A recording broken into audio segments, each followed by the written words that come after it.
Hello everyone, my name is Gianna Darling and I am a best-selling romance novelist. Today I am going to talk you through writing 3 sample chapters for my publisher. So basically you write sample chapters when you have a pitch for a publisher. Usually they don't take you on merit for your writing style and they want to know the pitch for the book, which is usually a summary. So for example, you might have the proposed book title and then you have a short summary, like maybe a couple paragraphs, definitely not more than a page, of what the book's about, just going over kind of the broad strokes. And then I also always include tropes because tropes are so big in publishing right now. And I will be honest, like tropes for me come secondary to the story. Usually I have the story idea and then I pull the tropes from that.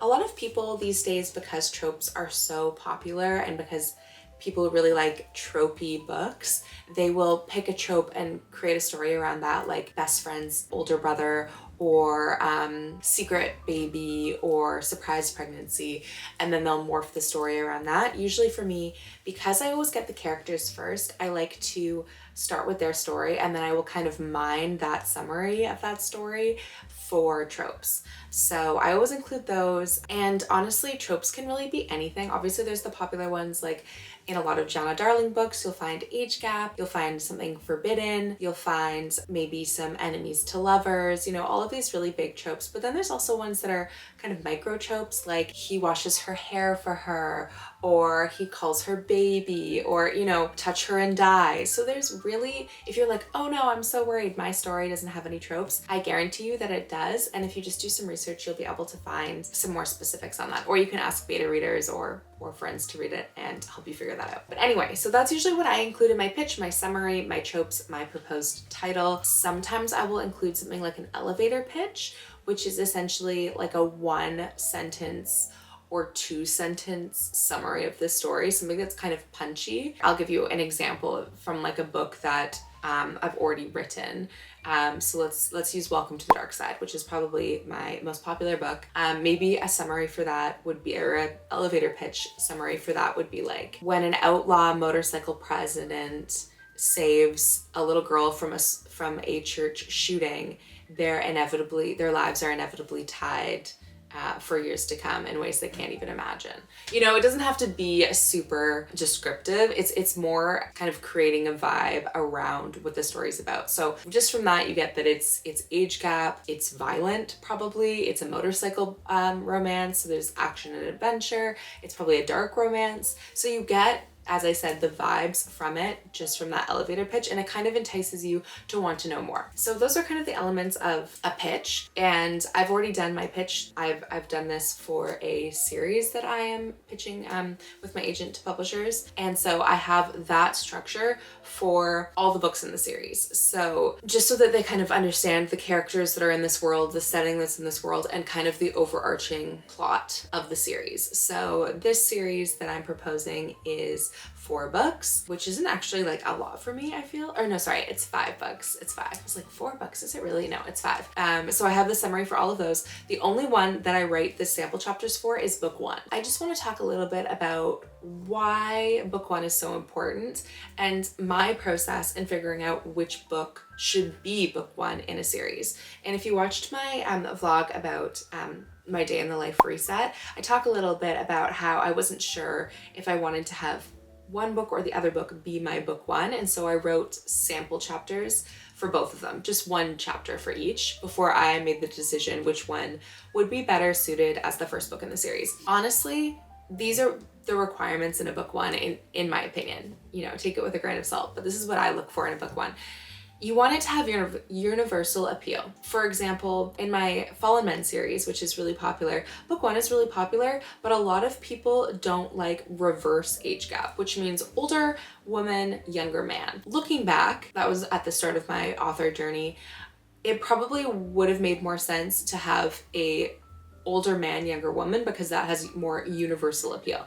As it is, it doesn't really matter that much because that book is still really popular. But if we're just talking about marketability and catching, you know, setting a really wide net to catch readers, you want to go for universally appealing stories and fantasies and tropes. So for example, what I do, if I had cheating in a book series, would I do book 1 as the cheating book? No, because cheating is very, very polarizing. Some people love it, aka me. I love cheating. I have a whole series called, well, it used to be called The Affair, the first book. Now it's called The Frenchman, but that is all about cheating, if you like that sort of thing, which I do. But I wouldn't do it as book one in a series because it can be polarizing. So for book one, I think you need universally appealing tropes. I also think you need kind of the most likable characters. I love having unlikable characters be my hero and my heroine, either of them. If you've read The Anti-Heroes in Love Duet, or if you've read The Moon and His Tides, you know what I'm talking about. I like prickly women who are mysterious and hard to know. I like men who come across as arrogant pricks at first. I like those sorts of things. But in book one, again, when you're writing a series, book one is what most people are going to read first. If they don't like book one, they're not going to continue with the rest of the series. So you really need it to be kind of as big a welcome as possible, like arms wide open. Everyone should like this. And that doesn't mean it shouldn't have edge, that it shouldn't have twists, that it shouldn't have whatever makes an author brand. Like, for example, for me, book one of any series is always going to have some forbidden, probably an age gap. It's going to be a messy love story, but it's not going to be as messy as, cheating, love triangles, or anything that can be a little bit off-putting for readers. That's one of the requirements. The other one is, I think, which book will give the best taste of what this series has to offer. So, you're setting the tone for all of the books in the series for the reader. If you have book one be really dark and then the rest of the books are much lighter, or vice versa, if you have a super forbidden age gap as the first book and then all the rest of them aren't forbidden at all, you're kind of setting the wrong pace for the journey that you're hoping to take readers on. And you want read through in a series. You want everyone to pick up book one, love it so much, they pick up book two, love it so much, they pick up book three and four and so on.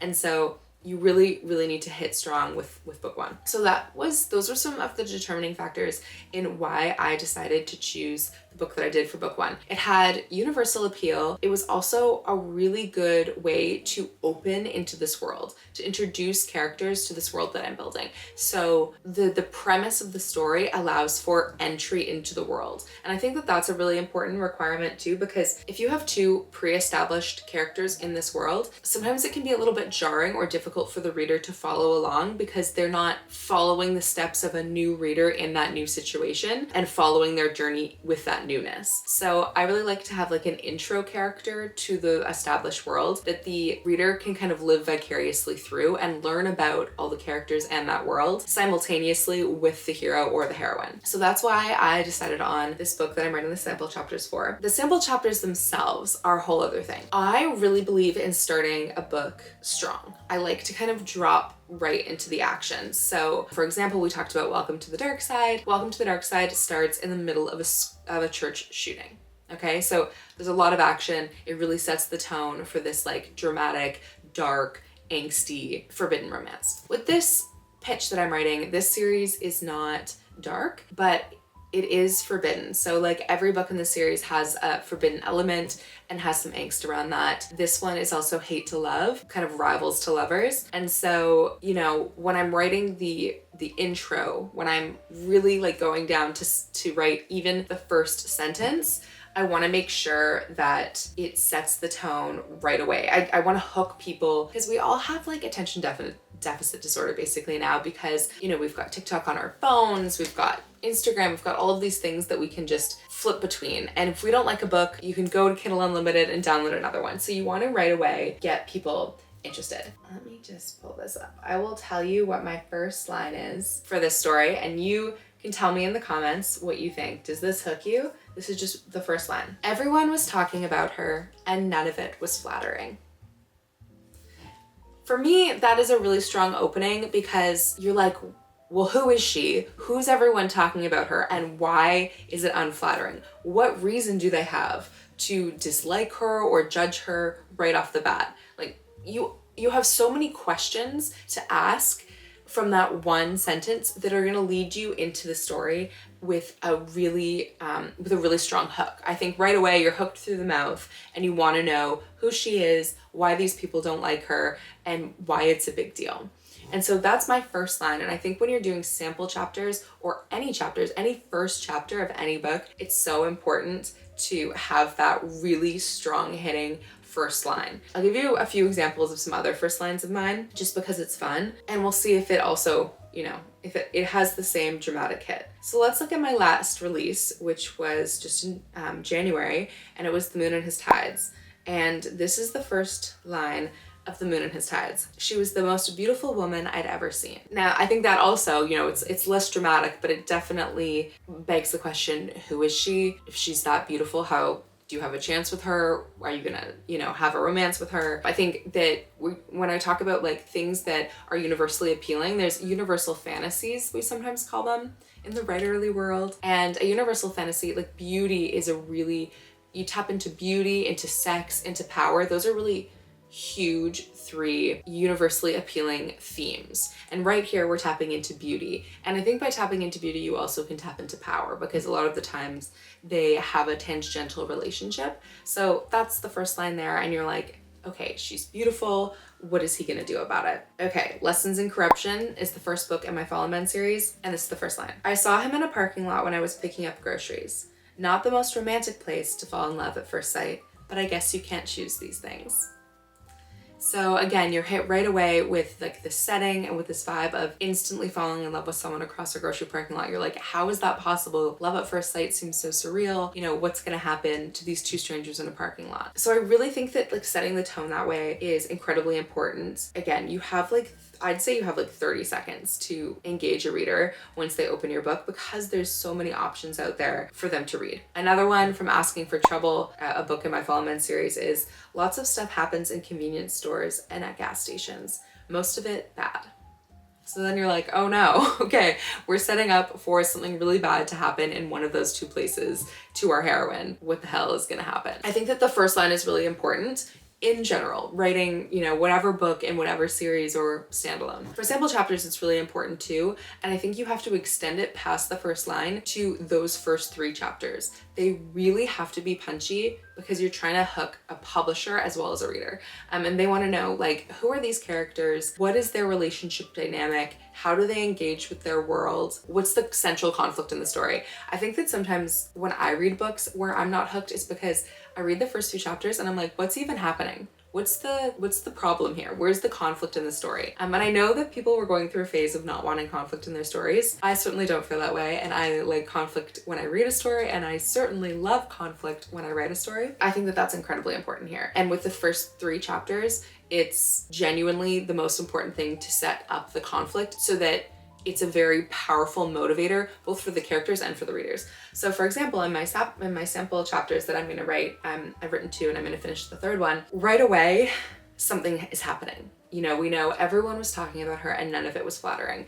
And the hero and the heroine are going to meet, and that is the hero's first impression of the heroine. That everyone was talking about her and none of it was flattering. So you can imagine that instantly he doesn't like her, he's not going to like her, and she's probably not going to like him, because most of us want to be liked, and if we're not, we usually are reciprocal with our hatred. That's setting up this hate to love tension. In those first 3 chapters, I need to show why they hate each other, why it's beyond a surface level interaction or first impression that went bad. Kind of like in Pride and Prejudice, she doesn't like him right away because of a bad first impression, but that deepens as you go through the story. And I think any good hate to love story, you need to have that depth of like, wow, they really don't like each other for important reasons. So those 3 chapters, I need to set up this intense animosity, but also a thread of tension and chemistry, because I want to show the reader and the publisher that while they hate each other, there is this electric current between them that means that hate is edging very close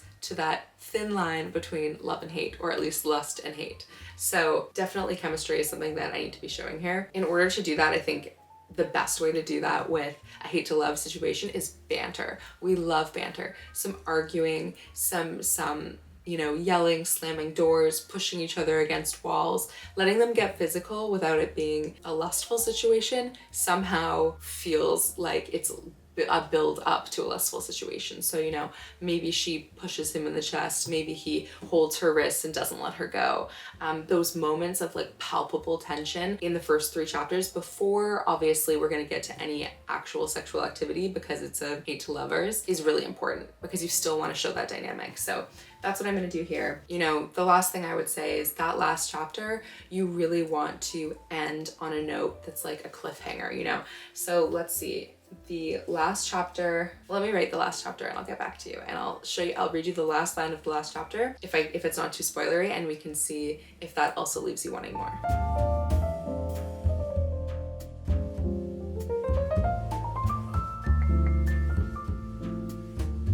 Okay, so I have finished writing the last sample chapter and I'm going to read you the last line and you can tell me if you think that this leaves a good cliffhanger. I learned a long time ago there was no point in putting off the inevitable, and nothing more important to me than thanking Cyprian for trading my rags for riches by preserving the integrity of his cherished blank, even if it meant I spent the rest of my life as a bad guy. So I had to cut out a little something there because I didn't want to tell you what it was about, but that's the last line, and I think it leaves a really good sense of her resolve, that she has a goal that she really needs to accomplish. It hints a little bit about her mysterious backstory. And again, like in those early chapters, we're trying to build the mystery so that we get people to continue to read for the answers. So I've just finished my 3 sample chapters and now I'm gonna send them off to 2 of my beta readers just to see what they think. And then I'm gonna send it to my agent, who will then take that and the pitch with those summaries around to different publishers to see if anyone likes it. So